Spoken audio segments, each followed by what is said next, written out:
Ce matin, nous sommes à la riposte policière, un quartier de non-violence. Nous sommes dans une résidence tranquillement. Les gars viennent avec des lacrymogènes pour nous fatiguer. On n'a rien fait. On est le président Gbagbo arrive. Nous sommes fiers d'être FPI. On est fiers de l'accueillir. Vous voyez rien comme ça dans le quartier. Les enfants, les femmes enceintes. Il y a plein de blessés. Pourquoi? Qu'est-ce qu'on a fait? On est sans violence. On n'a rien dans le bois, rien. On est FPI et fiers d'être FPI.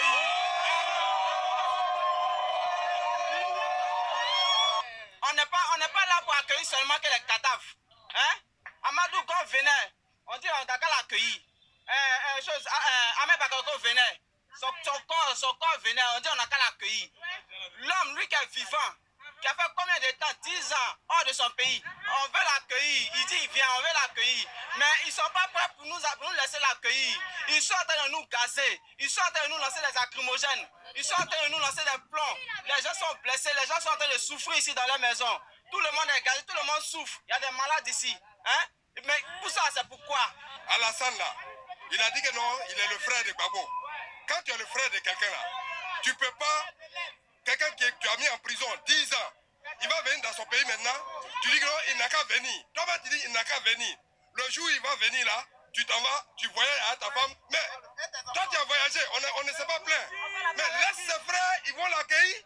Depuis le matin, on entend lancer lacrymogène sur nous. Pourquoi?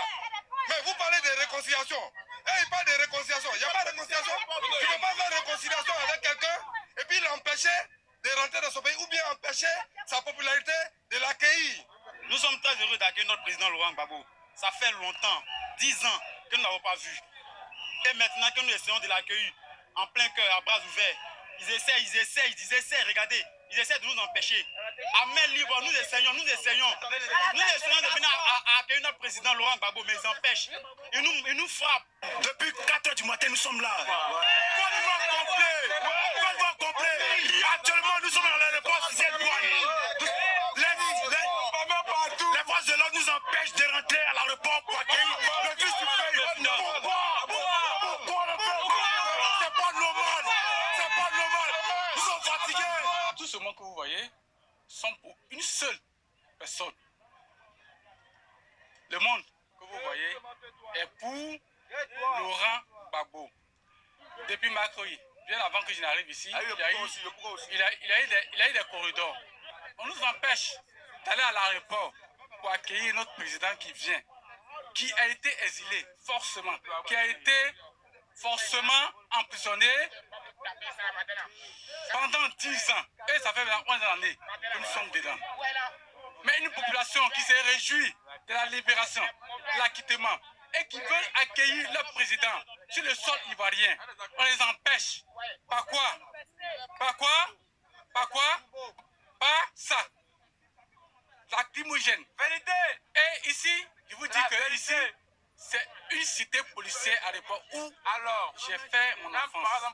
Non, nous disons au gouvernement ne pas aussi se faire peur parce que vraiment, nous ne venons pas avec des couteaux, nous ne venons pas avec des machettes.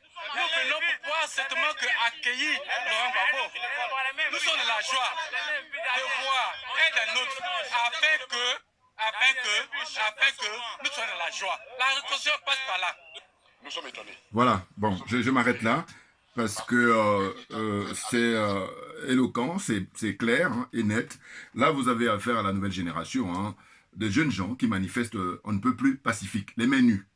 Donc, c'était lors de la venue du président Laurent Gbagbo, son retour en Côte d'Ivoire le jeudi 17 juin 2021, Donc aujourd'hui, nous sommes donc le samedi 19 juin 2021. Je fais cette vidéo pourquoi? Mais parce que en fait, ce dont il s'agit, c'est aujourd'hui de s'interroger toutes les personnes honnêtes, les personnes de bonne volonté, de savoir est-ce que M. Alassane Ouattara veut de la réconciliation en Côte d'Ivoire. Moi, de mon point de vue, je dis c'est pas vrai.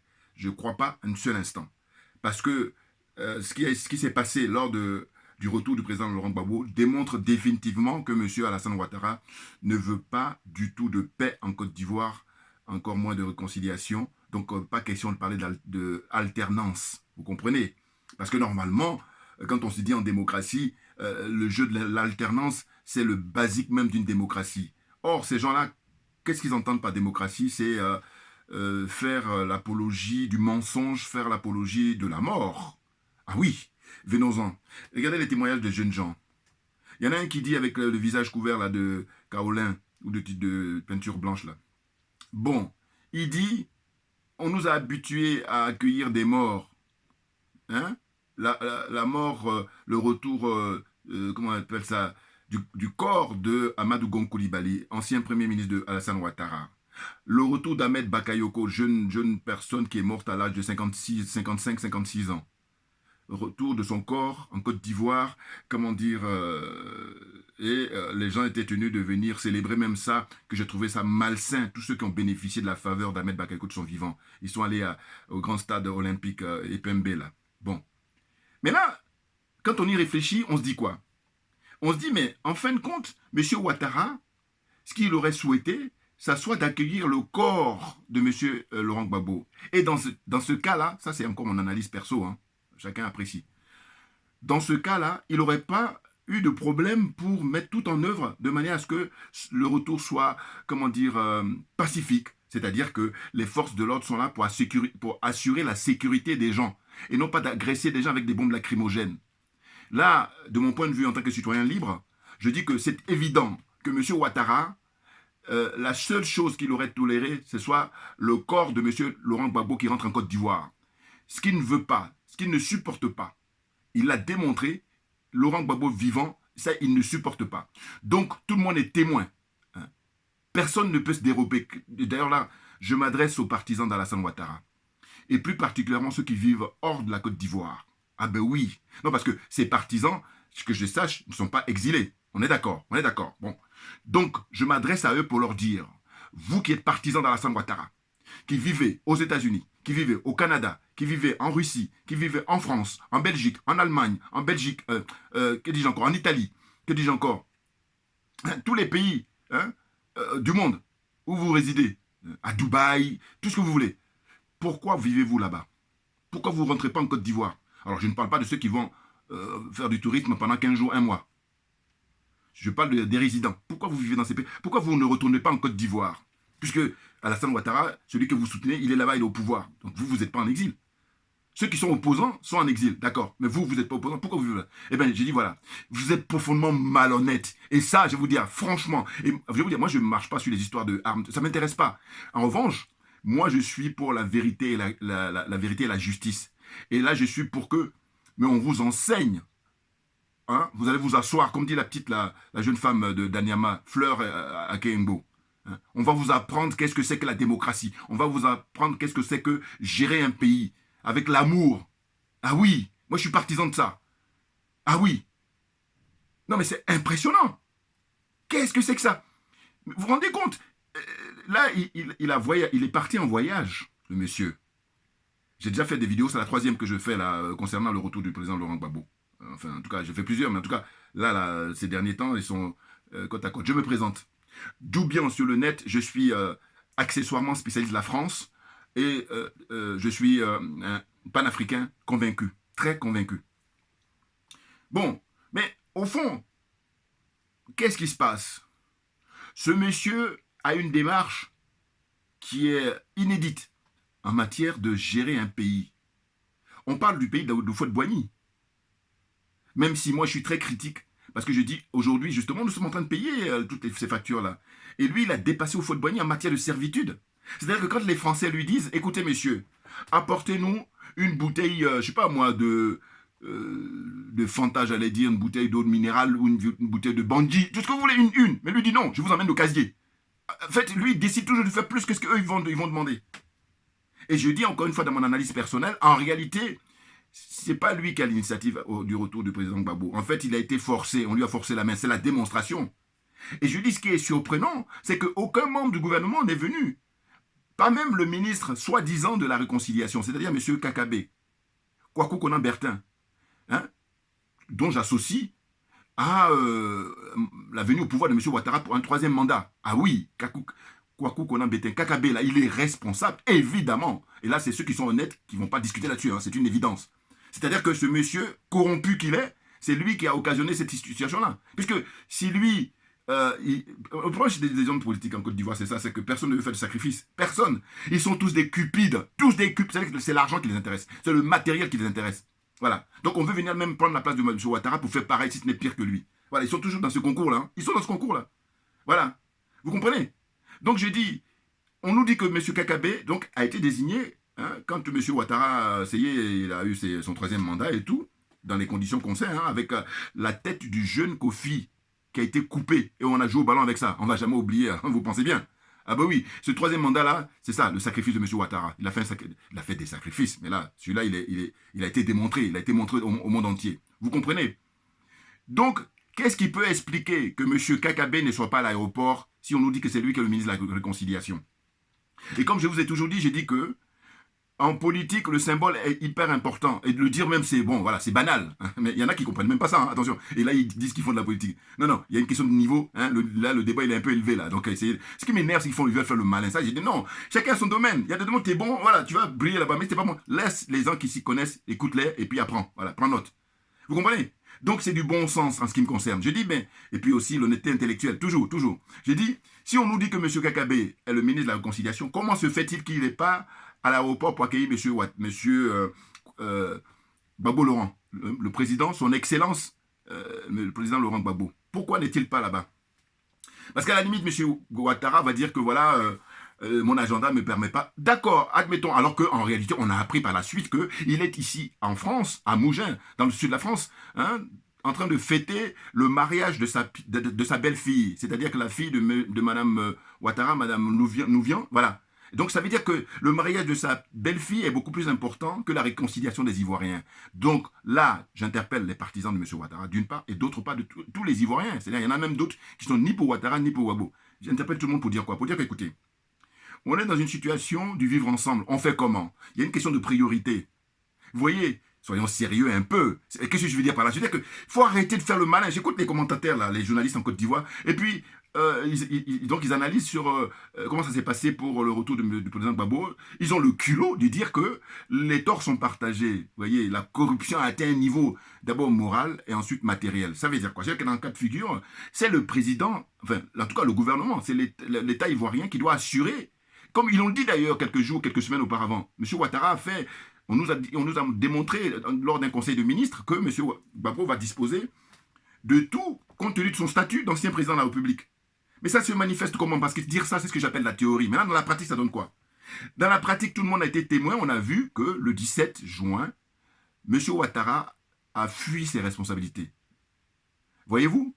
Et je dis, que lui ne soit pas là, c'est une chose. Mais au moins qu'il y ait un membre du gouvernement. Et le pompon, c'est-à-dire la totale, c'est le fait que M. Kakabe, qui est soi-disant ministre de la Réconciliation, ne soit pas sur place, ne soit pas à l'aéroport pour accueillir le président Laurent Gbagbo. Qu'est-ce qu'il peut expliquer? Ça, c'est la question qu'il faut poser en permanence. Et du coup, même un enfant de CP1, hein, qui est en école primaire, même jardin d'enfants, même j'allais dire, eh bien ça, tu lui expliques, il va comprendre. C'est-à-dire qu'au fond, on est à mépriser le peuple ivoirien. Les Africains de manière générale, mais là, en l'occurrence, le peuple ivoirien, on le méprise à un point où on nous dit que M. Kakabe est ministre de la Réconciliation, mais à quel moment il va travailler? Parce que là, comment dire, il faut se mettre en pratique, là, monsieur, il faut se mettre au boulot, là. Hein? Venir accueillir M. Gbagbo, c'est se mettre au boulot. Donc ça veut dire que ce monsieur, il est payé à rien branler. Ou alors ils ont d'autres plans, mais il faudra le dire aux citoyens ivoiriens, parce que ce sont leurs impôts, ce sont leurs contributions. Vous comprenez? Mais en fait, ceux-là même qui sont qualifiés, c'est-à-dire qu'on a des diplômes, hein, diplôme en droit, diplôme en économie, diplôme en sciences politiques, tout ça, au lieu de clairer le peuple, ils ne font que mettre le peuple dans l'obscurantisme. Pourquoi? Mais parce qu'il faut expliquer au peuple que l'argent sur lequel joue M. Ouattara, sur lequel agit M. Ouattara, c'est l'argent de tous les Ivoiriens. Et ça, il faut le dire en permanence, matin, midi et soir. J'allais dire 7 sur 7, de 0h jusqu'à minuit de manière à ce que les Ivoiriens sachent qu'il n'est pas généreux en rien. C'est-à-dire que le fait qu'il accorde de l'argent pour que M. Gbagbo puisse vivre aisément ou normalement, mais c'est normal. Vous comprenez? Oh, ces gens-là qui doivent éclairer le peuple, mais ils plongent le peuple dans l'obscurantisme en disant que oui, les torts sont partagés. Mais en quoi les torts sont partagés? C'est M. Ouattara qui est chef de la police. C'est M. Ouattara qui est chef de la gendarmerie, qui est chef de la justice, qui est chef, que dis-je encore, hein, de la douane, qui est chef, tout. Donc, d'ailleurs, attendez. Quand j'écoute les gens, ils disent, oui, maintenant que M. Gbagbo est arrivé, qu'est-ce qui est prévu pour son avenir politique? Bon, et qu'est-ce qu'ils disent encore dans leurs arguments? Ils disent, voilà, il doit, comment dire, réconcilier sa famille politique. Bon, objectivement, ça tient. Parce qu'effectivement, il y a un Afin-Guessan qui joue le rebelle, et voilà, bon. Mais qui a été instrumentalisé, évidemment, par M. Ouattara, et ça, c'est de bonne guerre. Ils disent ça, ils disent ça. Moi, je les écoute, hein, parce que je dis comme moi, c'est le concours de vérité. Ah ben oui, parce que je t'attends, là, je t'attends. Donc, je les écoute. Et puis, là où il y a la chute qui est terrible, là où je le dis, mais non, les limites, je vois les limites tout de suite. En fait, dans la réflexion, voilà, concours de réflexion, j'ai dit, mais ils disent que voilà, Gbagbo, s'il n'est pas capable de réunir à l'avenir sa famille politique, mais il ne peut pas réunir les Ivoiriens. Voilà ce qu'ils disent. Voilà, ils sont tranquilles. Ils sont tranquilles de dire ça. Eh bien, figurez-vous que moi, dans ma réflexion, et comme je dis, je fais concours de réflexion, concours d'honnêteté intellectuelle, j'ai dit, bon voilà. M. Gbagbo a fait 10 ans en prison, 10 ans en exil. Hein. Il a été, comment dire, déporté, ici en Europe, aux Pays-Bas. Bon. Et donc, il revient, et il va d'abord pleurer ses morts, hein, pleurer sa maman. C'était très émouvant quand il a fait son discours, là. Vous voyez, à un moment, il a craqué, mais c'est là où on voit l'humanité du monsieur, et puis on comprend pourquoi les Ivoiriens l'aiment, les Africains l'aiment, notamment le peuple camerounais. Vous voyez, parce qu'il est humain, c'est tout simplement ça. Hein. Parce que les autres, ils jouent les robots, les cupides. Il n'y a que le matériel qui compte. L'être humain ne compte pas. Monsieur Gbagbo, c'est quelqu'un qui considère l'être humain. Vous voyez? C'est ça la différence, qui est fondamentale, parce que nous sommes des êtres humains, jusqu'à preuve du contraire. Jusqu'à preuve du contraire, nous sommes des êtres humains. Et que par conséquent, je poursuis dans mon argumentation. Je dis ceux qui disent que voilà, il faut qu'il réunisse sa famille politique avant de penser réunir les Ivoiriens. Et s'il n'est pas capable de réunir sa famille, sa famille politique, il est hors de question d'envisager de réunir les Ivoiriens. Je dis bon, allez, soit. Hein, je prends note. Maintenant, moi, je reviens sur M. Ouattara. Je dis bon, voilà. Et tous ceux qui ont argumenté dans ce sens-là, parce que ce que je constate, c'est que ces gens-là, ils n'ont pas le courage d'aller jusqu'au bout. Et du coup, ils font un certain désaveu. Le désaveu, c'est quoi? C'est de dire que M. Ouattara n'a pas été en prison. Au contraire, M. Ouattara était au pouvoir. Il a été porté par l'armée française. Les Français, Nicolas Sarkozy l'a mis dans le siège. Bon, donc, là aussi, pareil, on dit soit. Donc, pendant 10 ans, il a eu tous les pouvoirs en Côte d'Ivoire. Hein. Pouvoir exécutif d'abord, ensuite pouvoir législatif, et puis pouvoir judiciaire. Il a tous les pouvoirs, même pouvoir médiatique. Hein. Il n'y a qu'à voir les propagandes de la RTI. Bon, ce que je me dis, c'est quoi? Je dis, mais lui, au sein de son parti, c'est-à-dire le RDR d'abord, et ensuite le RHDP pour parler de la sœur Edo qui est aux États-Unis, à qui je rends hommage, et puis aussi, elle dit les gens du restaurant. J'aime beaucoup, parce que ça c'est de l'humour, je dis ça passe partout. Enfin, en tout cas, ça permet de passer le message facilement. Les gens du restaurant, bon. Et puis, quand on parle de la sœur Fleur Esther Agbo, d'Aboville, la jeune femme qui est normalement, dont le siège a été volé par Adama Bictogo, elle a dit les dormeurs de salon. Voilà. J'aime bien aussi, ils dorment au salon, c'est le surnom qu'elle leur a donné. Bon, je dis, pour en revenir, c'est dit, mais M. Ouattara, lui, par contre, il n'a pas de problème au sein de sa famille politique. Il n'y a pas de problème, on est d'accord, puisque voilà, ils vont au restaurant, hein, on mange à volonté, c'est gratuit, c'est même pour ça qu'il y a beaucoup de succès. Bon. Même en sortant, tu donnes de l'argent. Voilà, donc tout s'explique, tout s'explique. Bon. Mais j'ai dit, mais si lui, il a eu 10 ans, et là maintenant il est dans son 3e mandat, il n'est pas fichu de, comment dire, réunir les Ivoiriens, quelle conclusion vous en tirez? Dites-moi. Hein, messieurs les qualifiés là, qui ont fait des écoles de journalisme, qui ont fait des écoles de, je sais pas, de droit, d'économie, d'histoire, de sociologie, tout ce que vous voulez. Voilà, plein de diplômes là, dites-moi. Parce que ce que j'ai observé, c'est que personne n'en parle, alors que voilà, il faut avoir le courage de le dire. De dire quoi? De dire que, écoutez, M. Ouattara est en plein échec. Mais pourquoi? Mais je vous donne la raison. M. Ouattara n'est pas un politique. M. Ouattara est un homme d'affaires. Donc tout s'explique. Si on est dans le domaine des affaires, on peut dire qu'il a un certain succès. Encore que les emprunts, c'est-à-dire les dettes contractées depuis qu'il est au pouvoir pour les générations à venir, ça, il faudra faire un audit. Oui. Vous comprenez? En gros, j'espère que je me fais comprendre là. Ce que je suis en train de dire, c'est pour dire que très souvent, ce qui revient, c'est dire, oui, alors, oh, ça, c'est ce que j'appelle les sentiers battus. C'est-à-dire que c'est trop facile de sortir ça. Que M. Ouattara, M. Gbagbo, ce qu'il a à faire d'abord, c'est réunir sa famille. Ils le disent donc constamment. Un peu comme, je sais pas, on te dit 1 plus 1 égale 2. Enfin, je veux dire, bon, quand tu commences l'école, mais quand tu es arrivé, je sais pas moi, même fin c'est école, comment dire, CEP1, CEP2, tu sais que 1 plus 1 égale 2. Et il me faut penser à ça. 1 plus 1 égale 2. C'est-à-dire que, mais non, mais attendez, ce qui est plus pertinent, c'est de revenir sur le cas de M. Ouattara, de dire, mais attendez, il faut faire le comparatif des deux. Lui, par contre, il n'a pas de problème dans sa famille politique. Mais, donc, ça veut dire que, normalement, il avait la latitude, il avait le pouvoir, tous les pouvoirs de, comment dire, unir les Ivoiriens. Ça n'a pas été le cas. On fait comment? Eh bien, ce monsieur doit rendre sa démission. Parce que pourquoi est-il là? Pourquoi est-il là? Quand tu gères un pays qui est 26 millions, au moins si ce n'est pas 27 millions d'habitants, mais il est question que tous les enfants du pays puissent participer au bien-être de ce pays. Enfin, en tout cas, on a des droits et des devoirs. Hein? Or, le constat qu'on fait, c'est une minorité qui privatise le pays. M. Ouattara a privatisé le pays. Et il refuse qu'il y ait une opposition. Alors, j'espère que je me suis fait comprendre. Mais sinon, je reviendrai une autre fois. Mais en tous les cas, j'ai trouvé que ça revenait souvent, ça me fatiguait. Parce que je dis, mais vous dites que Gbagbo va... Mais ça va de soi qu'il va réunir sa famille politique. Ça va de soi. J'allais dire même que c'est trop facile, ça. Voilà. Ce qui est plus intéressant, c'est de dire on va faire l'analyse des deux. Mais on voit bien que M. Ouattara est dans l'escroquerie morale d'abord et l'escroquerie matérielle. Hein?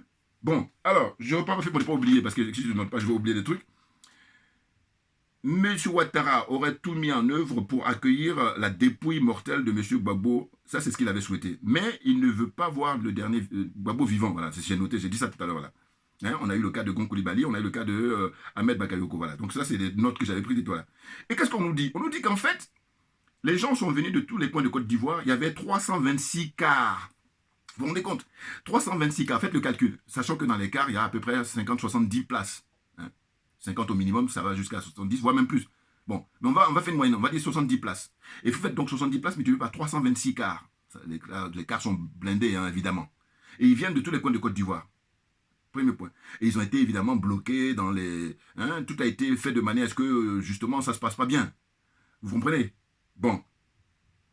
Alors, ces gens-là, les 326 cars qui viennent de toute la Côte d'Ivoire, c'était pour venir accueillir le président Laurent Gbagbo après 10 ans d'exil.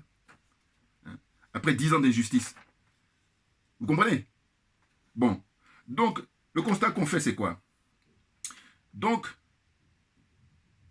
il ne faut pas oublier, voilà, ceux qui sont présents déjà à Abidjan. C'est-à-dire qu'il y a ceux qui viennent de l'intérieur du pays, hein, dans les 326 cars, là. Puis en plus, 326 cars, attendez, il y a ceux qui viennent avec leur voiture perso, il y a ceux qui viennent en moto. Vous comprenez? Donc, je veux dire que, en gros, ils ont parlé de 10 millions de personnes qui étaient prêts à venir, là, librement, pour accueillir le président Laurent Gbagbo. Alors qu'il y a une semaine, 15 jours, on parlait de 6 millions. Vous comprenez? Mais aucun homme politique en Côte d'Ivoire, tant que M. Laurent Gbagbo est vivant, ne peut rivaliser avec lui. On est d'accord?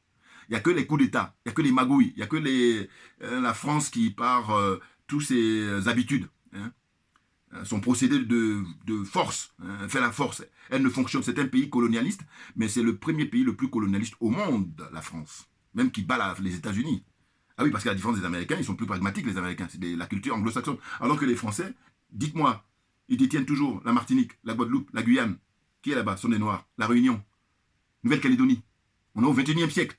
Nous sommes au XXIe siècle. Et je dis que la libération de l'Afrique va permettre à ce que tous les frères des Caraïbes soient libres. C'est une évidence pour moi. C'est mon point de vue perso.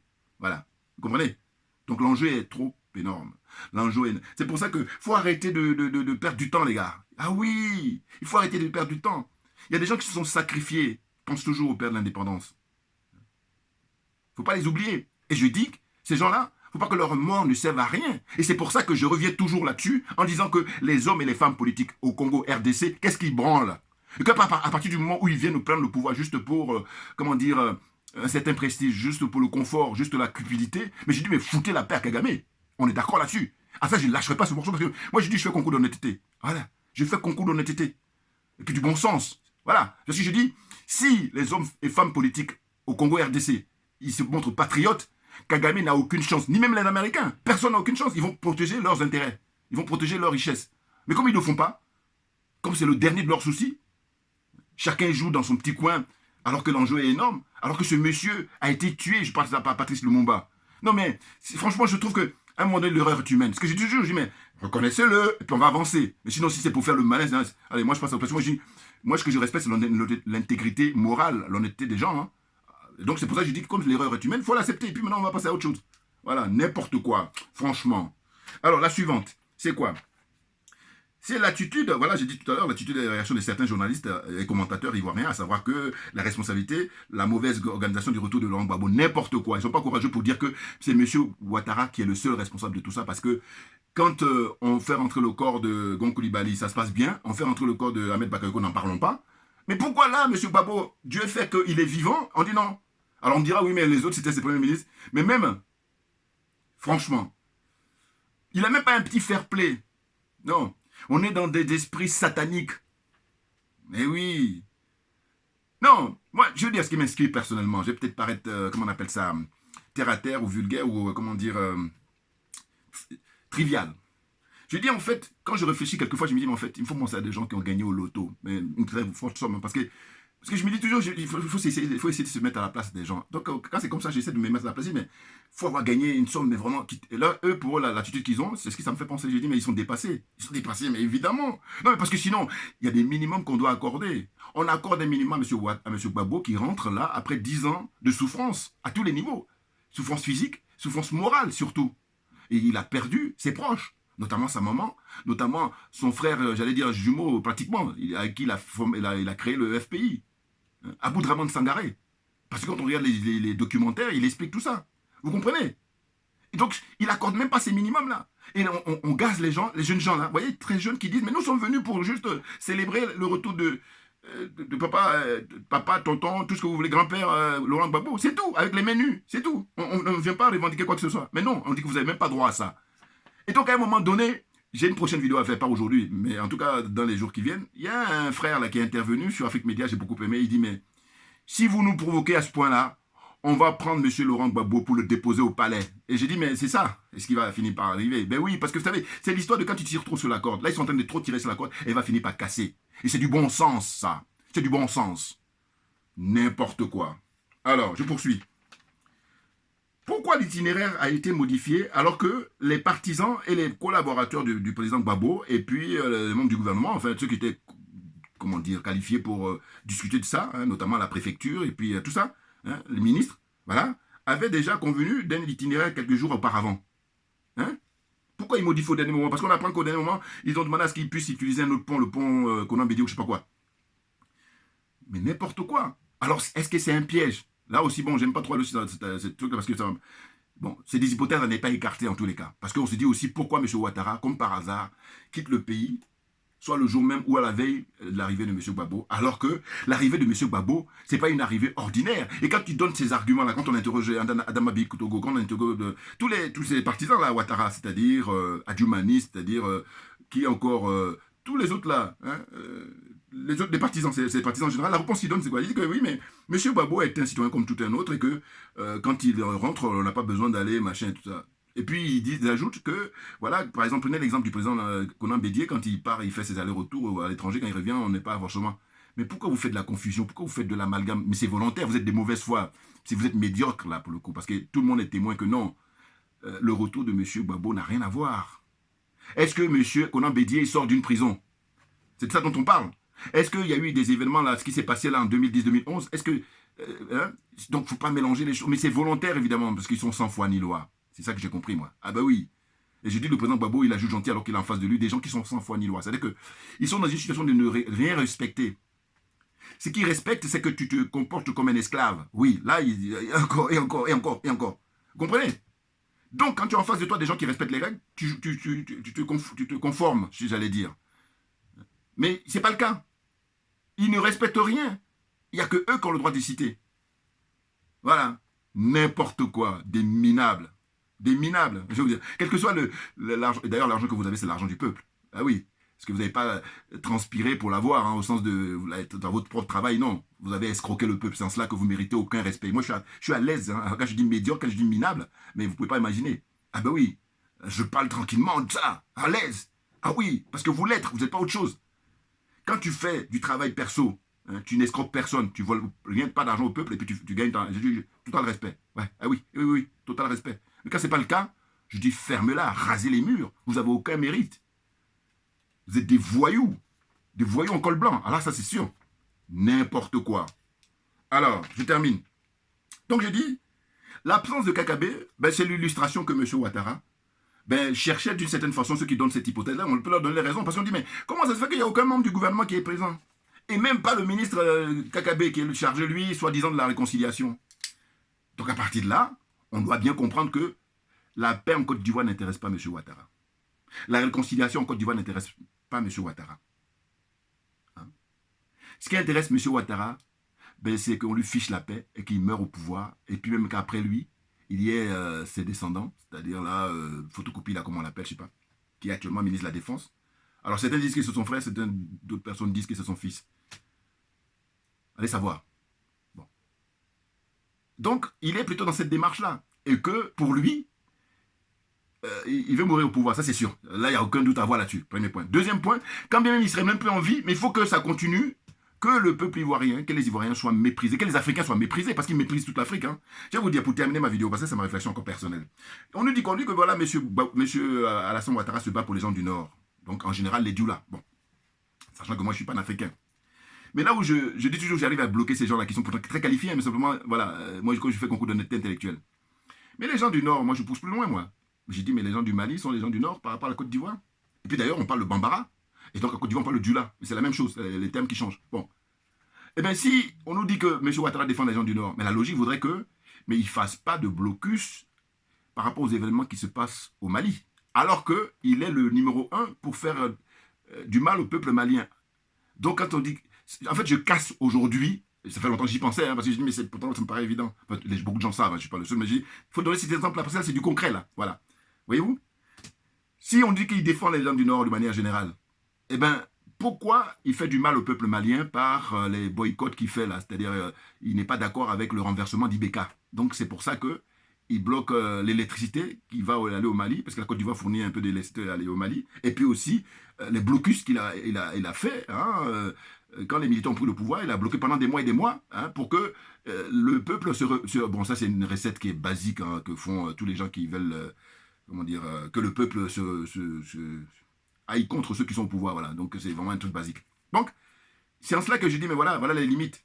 Et donc, quand on réfléchit 2 secondes, on se dit quoi? On dit non, en réalité, il ne défend pas les gens du Nord. Ce que défend M. Ouattara, ben, c'est les intérêts français, c'est les intérêts occidentaux de manière générale, et surtout, il défend la France-Afrique. Voilà, c'est ça qu'il faut bien comprendre. Vous voyez? Donc, je vous dis, je ferai une vidéo là, soit demain ou les jours qui viennent en tout cas, par rapport au frère qui est intervenu sur Afrique Média, parce que j'ai beaucoup aimé, et je termine par ça, sa réflexion. Il a dit, vous poussez trop loin le bouchon, on va finir par prendre M. Gbagbo et le porter au palais présidentiel en Côte d'Ivoire, au plateau là. Oui, c'est parce que c'est son siège. Mais oui, et lui, il est très humble, voilà. Il a joue très bien élevé, très élégant et tout ça, hein, très pacifique. Mais malgré tout, le mépris que vous avez, vous ne voulez rien savoir. Eh bien, le peuple, il va se lever et puis il va aller le porter. Ah ben oui, non, parce qu'à un moment donné, il faut arrêter. Il faut arrêter. Le pays appartient à tous les Africains, appartient à tous les Ivoiriens. C'est-à-dire que tu sois du Nord, que tu sois du Sud, que tu sois du Centre, que tu sois de l'Est, de l'Ouest. Tous les Ivoiriens, le pays leur appartient. Donc toutes les richesses qui viennent de la Côte d'Ivoire, c'est pour tous les Ivoiriens, sans exception. Voilà. Merci pour votre attention et on lâche rien. Et à très bientôt. Voilà. On est très en forme là. Vous comprenez? On lâche rien.